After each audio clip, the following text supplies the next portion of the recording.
In a world that seems increasingly divided, where social media arguments consume hours of our days and personal conflicts drain our energy, we find ourselves trapped in endless cycles of pointless debate. We argue to win, to prove ourselves right, to vanquish our opponents. Yet what do we truly gain from these exhausting exchanges? Today we turn to one of history's greatest philosophical minds for guidance, Marcus Aurelius, Roman Emperor, Stoic philosopher, and a man who understood the futility of arguments perhaps better than anyone who came before or after him. This isn't just another philosophical lecture. This is practical wisdom from one of history's most powerful men who, despite commanding the vast Roman Empire, recognized that the most important battles weren't fought on distant battlefields, but within the human mind. I invite you now to journey with me into the wisdom of Marcus Aurelius and the Stoic tradition, to discover why arguments may be the most wasteful expenditure of your precious time and energy, and what alternative paths might lead to true tranquility and wisdom. Part 1. Marcus Aurelius and the Stoic Worldview, the Emperor Philosopher. Before we explore why Marcus Aurelius cautioned against arguments, we must understand the man himself and the philosophical tradition that shaped his thinking. Marcus Aurelius ruled the Roman Empire from 161 to 180 CE, during what historians often call the Pax Romana, the Roman peace. Despite being born into privilege and ascending to the highest position of power in the ancient world, Marcus was known for his humility, thoughtfulness, and dedication to philosophy. What makes Marcus so remarkable is that we have unprecedented access to his inner thoughts through his personal journal, which we now know as Meditations. These weren't writings intended for publication, but rather private reflections, reminders to himself about how to live virtuously in a challenging world. Marcus was a devoted student of Stoicism, a philosophical school founded in Athens around 300 BC by Zeno of Citium. By Marcus's time, Stoicism had evolved into a comprehensive system of ethics, logic, and physics, a complete philosophical framework for understanding reality and navigating human life. The Stoic Worldview, a brief overview. To understand the Stoic approach to arguments, we must first grasp several core principles of Stoic philosophy. The dichotomy of control. The Stoics maintained that some things are within our control, our judgments, intentions, desires, and aversions, while others are not: external events, others' opinions, health, wealth, and fame. Wisdom lies in focusing our energy exclusively on what we can control. Virtue as the only good. For Stoics, virtue, defined as wisdom, justice, courage, and temperance, is the only true good. Everything else, health, wealth, reputation, is fundamentally indifferent, though it may be preferred or dispreferred. Cosmic nature and reason. Stoics believe the universe is governed by a rational principle, the logos, and that humans as rational beings can align themselves with this cosmic order through reason. Emotional self-regulation. Stoics didn't advocate eliminating emotions, but rather transforming destructive passions into healthy, rational emotions through careful examination of our judgments. With this foundation established, let us turn to Marcus Aurelius's specific insights on arguments and disagreements. Part 2. Marcus Aurelius on arguments. The futility of arguments. In Book 8 of his Meditations, Marcus writes, "How much more harmful are the consequences of anger and grief than the circumstances that arouse them in us." This observation cuts to the heart of why arguments are often counterproductive.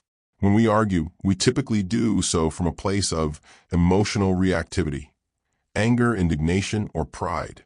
These emotional states cloud our judgment and often cause us more suffering than the original disagreement warranted. Marcus elaborates in Book 4. When you wake up in the morning, tell yourself, "The people I deal with today will be meddling, ungrateful, arrogant, dishonest, jealous, and surly. They are like this because they cannot tell good from evil." This isn't an expression of misanthropy, but rather a recognition of human fallibility, including our own. People hold mistaken views, not out of malice, but out of ignorance. Arguing rarely corrects this ignorance. It more often entrenches it. The cost of arguments to our serenity. Marcus understood that engaging in arguments compromises our inner tranquility, what the Stoics called ataraxia. He writes in Book 2, "You have power over your mind, not outside events. Realize this, and you will find strength. When we argue, we invest our serenity in outcomes we cannot control, changing another person's mind, winning their approval, or establishing our superiority. This fundamentally violates the Stoic principle of focusing only on what lies within our control. In Book V, Marcus reminds himself, begin the morning by saying to yourself, I shall meet with the busybody, the ungrateful, arrogant, deceitful, envious, unsocial. All these things happen to them by reason of their ignorance of what is good and evil. I can neither be injured by any of them, for no one can fix on me what is ugly, nor can I be angry with my kinsman, nor hate him. Here, Marcus establishes a crucial insight. Another person's incorrect opinions cannot harm us unless we allow them to. Our serenity is compromised not by the disagreement itself, but by our judgment that the disagreement matters. The illusion of winning. Perhaps most importantly, Marcus understood that winning an argument is often an illusion. In Book 6, he observes, the best revenge is to be unlike him who performed the injury. When we engage in hostile arguments, we become like our opponents, reactive, defensive, and invested in ego rather than truth. True victory isn't found in defeating others, but in maintaining our equanimity and virtue regardless of provocation. Part 3. Why arguments fail. The psychology of entrenchment. Modern psychological research confirms what Marcus Aurelius intuited. Arguments rarely change minds. In fact, they often produce the opposite effect, a phenomenon known as the backfire effect, where presenting contradictory evidence actually strengthens people's original beliefs. When we argue, we trigger the other person's threat response. The amygdala, our brain's alarm system, activates, flooding the body with stress hormones and inhibiting access to the prefrontal cortex, where rational thinking occurs. In essence, arguments put people in a physiological state where they're biologically incapable of considering new perspectives. As Marcus observed in Book 12, when another blames you or hates you, or people voice similar criticisms, go to their souls, penetrate inside, and see what sort of people they are. You will realize that there is no need to be racked with anxiety that they should hold any particular opinion about you. This remarkable passage anticipates modern psychological insights about projection and cognitive bias. Marcus recognized that people's criticisms often reveal more about their own mental state than about you or reality. The corruption of intent. Arguments also corrupt our intentions. We begin with the stated aim of discovering truth, but quickly devolve into proving our intellectual superiority, defending our ego and identity, winning at all costs, humiliating our opponent. None of these corrupted intentions serve the Stoic goal of living virtuously. As Marcus writes in Book 9, say nothing more than what is necessary. This terse guidance reminds us that excessive speech, particularly argumentative speech, often serves vanity rather than virtue. The zero-sum game. Most critically, arguments frame human interaction as a zero-sum game. For me to win, you must lose. This adversarial framing violates the Stoic understanding of human beings as naturally cooperative creatures who thrive through mutual aid. Marcus articulates this in Book 9. We were born to work together like feet, hands, and eyes, like the two rows of teeth, upper and lower. To obstruct each other is unnatural. To feel anger at someone, to turn your back on him. These are obstructions. Arguments obstruct our natural tendency toward cooperation, creating artificial divisions where none need exist. Part 4.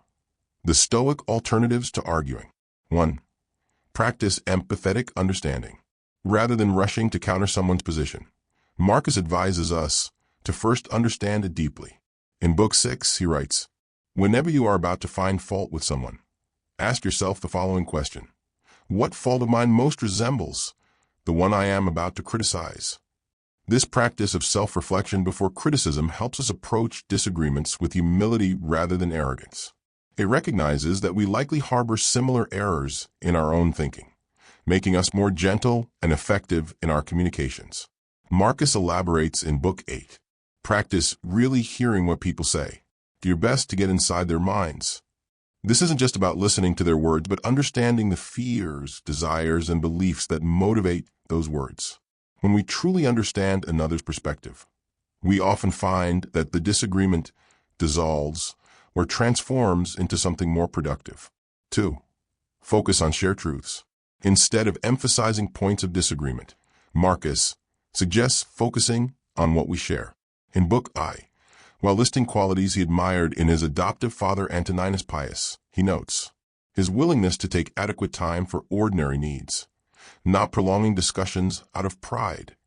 Productive discourse finds its foundation in establishing common ground.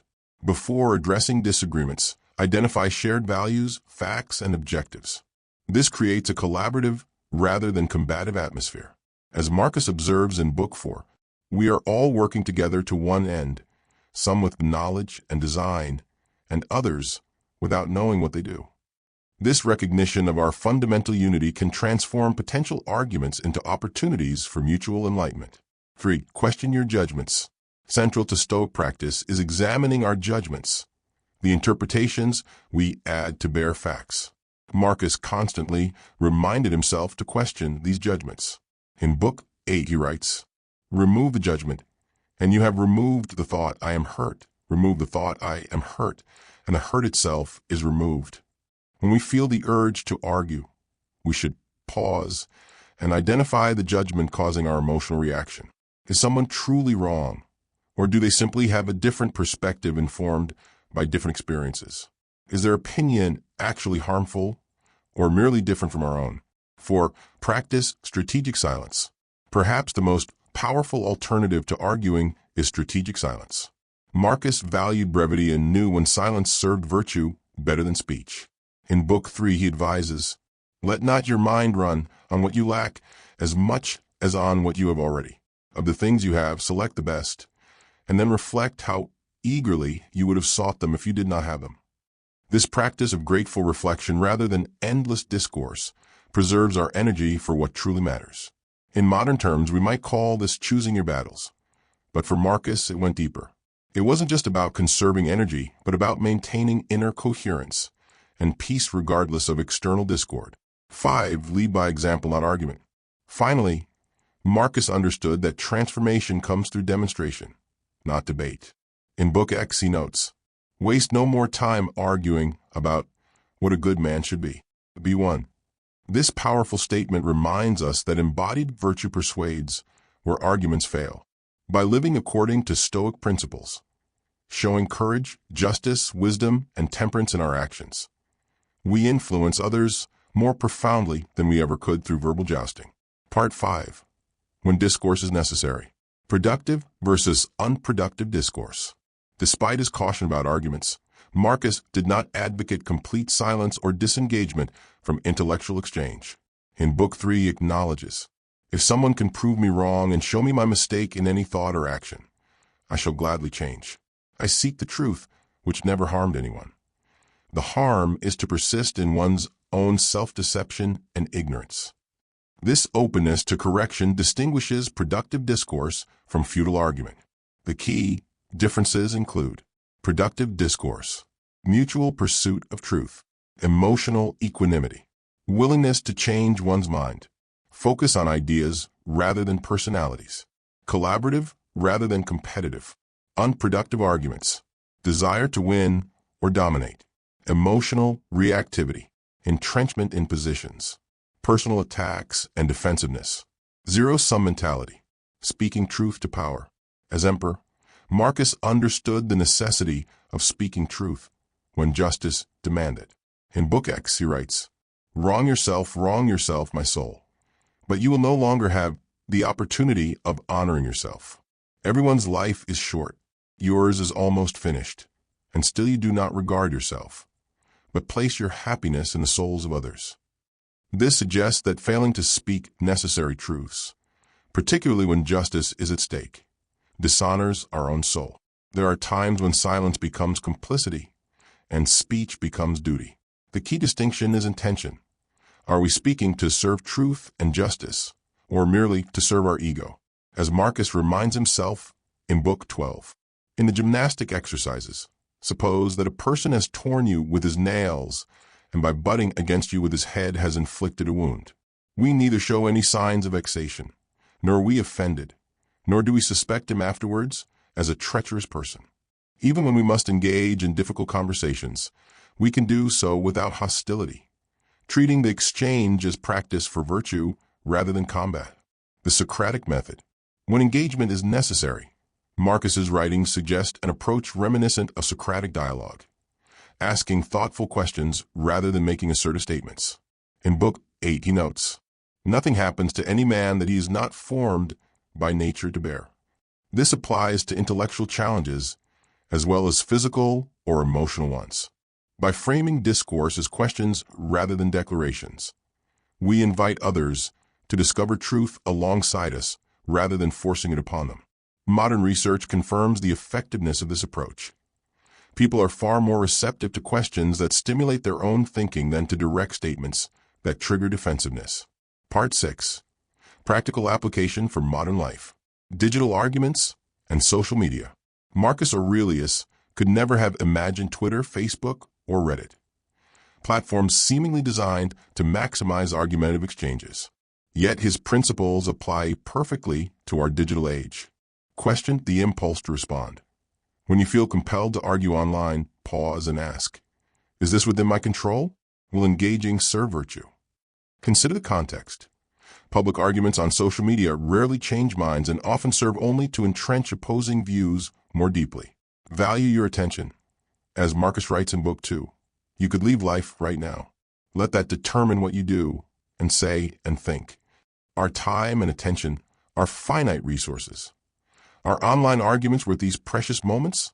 Examine your intentions honestly. Are you posting to discover truth or to showcase your brilliance and accumulate likes? In Book 8, Marcus offers advice that seems tailor-made for social media. Don't be ashamed of needing help. You have a duty to fulfill, just like a soldier on the wall of battle. So what if you are injured and can't climb up without another soldier's help? This suggests we might better use online platforms for genuine connection and mutual support rather than combat. Family and relationship conflicts. In our closest relationships, arguments often cause the deepest wounds. Marcus offers guidance here too. In Book 6, he writes, "The best way to avenge yourself is to not become like the wrongdoer.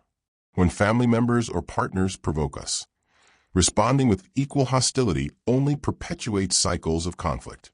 Instead, Marcus would advise, see the bigger picture. Most relationship arguments focus on symptoms rather than underlying needs or fears. Remember your shared humanity. As Marcus notes in Book 2, we were born to work together. Family conflicts violate our natural orientation toward cooperation. Choose kindness over rightness. Winning an argument with a loved one often means losing in the relationship. Practice acceptance. Marcus writes in Book V, accept the things to which fate binds you, and love the people with whom fate brings you together, but do so with all your heart. Some differences will persist despite our best efforts. Acceptance often brings more peace than endless attempts to change others. Workplace disagreements. Professional environments often generate conflicts that seem unavoidable. Here, Marcus's advice is particularly valuable. In Book 8, he writes, when you have been compelled by circumstances to be disturbed in a manner, quickly return to yourself and do not continue out of tune longer than the compulsion lasts. This teaches us to maintain emotional distance. Workplace disagreements are not personal affronts, but simply part of collaborative processes. Focus on interests, not positions. In negotiations and team decisions, look beneath stated positions to find shared interests. Use disagreement productively. Healthy teams benefit from constructive dissent that's focused on improving outcomes, not winning arguments. Remember impermanence. As Marcus reminds us in Book 4, soon you will have forgotten all things.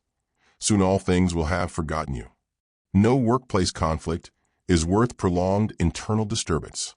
Political and ideological divisions. Perhaps nowhere are arguments more entrenched and futile than in politics and ideology. Yet Marcus, who navigated the complex politics of the Roman Empire, offers wisdom here too. In Book 6, he observes, if someone despises me, that's their problem. Mine is to ensure that nothing I do or say deserves contempt. This suggests humanize opponents. Those with differing political views are not enemies, but fellow humans with different experiences and fears. Identify distorted thinking. Political arguments often involve catastrophizing, mind reading, and other cognitive distortions that Stoicism helps us recognize. Distinguish principles from personalities. Focus on policies and their effects rather than attacking individuals or groups. Remember virtue as the only good. Political outcomes, while important, are ultimately externals, beyond our complete control. What remains within our control is our own virtue in how we engage. Part 7. The Inner Transformation. From argumentative to contemplative mind. The deepest lesson from Marcus Aurelius isn't merely tactical, how to avoid or better handle arguments, but transformative, how to develop a mind that is less argumentative by nature. In Book 12, Marcus writes, "If it is not right, do not do it. If it is not true, do not say it." This simple yet profound guidance helps us cultivate intellectual humility, recognizing the limits of our knowledge and the fallibility of our judgments. Cosmic perspective. As Marcus reminds himself in Book 4, soon you will have forgotten everything. Soon everything will have forgotten you. This perspective makes most arguments seem trivial. Internal coherence. Aligning our speech with our values rather than with prevailing opinions or the heat of the moment. Mental freedom. Liberation from the need for external validation or victory in debates. The practice of premeditatio malum. One specific Stoic practice that helps us avoid unproductive arguments is premeditatio malorum, the premeditation of adversity. Marcus describes this practice in Book 2. Begin each day by telling yourself, "Today I shall be meeting with interference, ingratitude, insolence, disloyalty, ill will, and selfishness." By mentally preparing for disagreements before they occur, we become less reactive when they inevitably arise. We can respond with reason rather than emotion. From judgment to description. A key transformation in the Stoic approach to disagreement is moving from judgment to description. In Book 8, Marcus writes, "Everything that happens is either endurable or not. If it's endurable, then endure it. Stop complaining. If it's unendurable, then stop complaining. Your destruction will mean its end as well." Applied to arguments. This suggests seeing disagreements not as moral failures of others, but simply as phenomena to be observed and, when necessary, endured. Instead of thinking this person is wrong and stubborn, we might think this person holds a different view and strongly believes it. This shift from judgment to description creates psychological space that makes non-reactivity possible. The goal: tranquility amidst discord. Ultimately, Marcus seeks not to eliminate all disagreement from his life, an impossible task, but to maintain tranquility regardless of external discord. In Book 4, he writes, "The universe is transformation. Our life is what our thoughts make it." This is a profound freedom that Stoicism offers. While we cannot control whether others disagree with us, we retain complete control over how we interpret and respond to those disagreements. True freedom isn't found in winning all arguments or living in an echo chamber of agreement, but maintaining our equilibrium regardless of external consensus or conflict. Part 8. The Philosophical Implications. Truth without combat. The Stoic approach to disagreement raises a profound question. How do we pursue truth without argumentative combat? Marcus offers an answer in Book 3. Look within. Within is the fountain of good, and it will ever bubble up if you will ever dig. This suggests that truth is not primarily discovered through verbal jousting, but through deep contemplation and self-examination. While discourse with others can help refine our understanding, the foundation must be our own sincere inquiry. As Marcus notes in Book 7, nothing has such power to broaden the mind as the ability to investigate systematically and truly all that comes under thy observation in life. This systematic observation and investigation, not heated debate, is the royal road to knowledge. The ethics of persuasion. Marcus's writings also prompt us to consider the ethics of persuasion. In Book 6, he observes, "The best revenge is to be unlike him who performed the injury." When we aim to persuade through virtue and example rather than verbal dominance, we honor both the truth and the other person's autonomy. Ethical persuasion respects the other's dignity. It treats them as rational beings capable of insight, not obstacles to be overcome. values truth over victory. It remains open to changing our own views if better evidence emerges. Considers timing and receptivity. It recognizes that seeds of new ideas must be planted in receptive soil. Embodies the message. It demonstrates through action what words alone cannot convey, the communal nature of truth. Finally, Marcus's approach to disagreement reflects the Stoic understanding that truth is fundamentally communal, that we discover it together rather than imposing it upon one another. In Book 7 he writes, "We should not say, 'I am an Athenian' or 'I am a Roman,' but 'I am a citizen of a universe.' This cosmic citizenship includes intellectual cooperation across differences. Truth emerges not through dominance but through collective wisdom, each perspective contributing something of value to our shared understanding. In this light, arguments represent not opportunities for victory, but invitations to expand our understanding through encountering difference." Part 9. Personal Transformation. A 30-day challenge. To implement these Stoic principles in your life, consider undertaking a 30-day challenge inspired by Marcus Aurelius. Day 1 to 10. Awareness. Notice your argumentative impulses without immediately acting on them. At day's end, journal about what triggered these impulses. Identify patterns in what topics or people most often provoke your desire to argue. Day 11 to 20. Alternative responses. When tempted to argue, practice one of these alternatives. Ask a genuine question seeking understanding. Offer a brief acknowledgement without engagement. Suggest continuing the conversation when emotions are less charged. Practice strategic silence. Day 21 to 30. Active application. Each morning, set an intention for how you'll handle potential disagreements.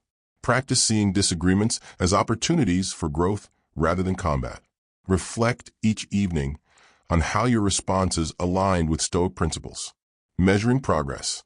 Marcus believed in practical application rather than theoretical knowledge. In Book 8 he writes, "Waste no more time arguing about what a good man should be. Be one." To measure your progress, consider these questions. Do you feel less emotionally reactive during disagreements? Can you articulate opposing viewpoints with fairness and depth? Do you find yourself more interested in understanding than in winning? Has your inner tranquility become more stable regardless of external agreement or conflict? Do you experience disagreements as learning opportunities rather than threats? The ultimate victory. The ultimate victory in this philosophical approach isn't winning more arguments. It's needing fewer of them. As Marcus writes in Book 4, if you are pained by any external thing, it is not this thing that disturbs you, but your own judgment about it. And it is in your power to wipe out this judgment now. When we no longer need external validation through winning debates, when we no longer feel personally threatened by differing viewpoints, we achieve a profound freedom that no argumentative victory could ever provide. Conclusion. Reflective music slowly rises. We began by asking why Marcus Aurelius would advise against arguing. Now we can see that his guidance stems not from conflict avoidance, but from a profound understanding of human psychology and the nature of truth. Arguments fail not just because they're ineffective at changing minds.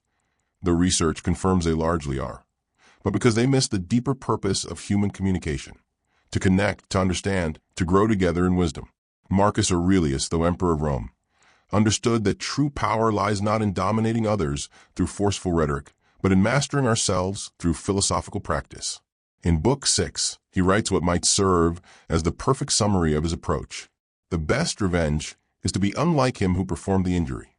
When others seek to draw us into argumentative combat, we achieve victory not by defeating them, but by transcending the need for combat altogether. We win not by proving them wrong, but by remaining true to our highest principles regardless of provocation.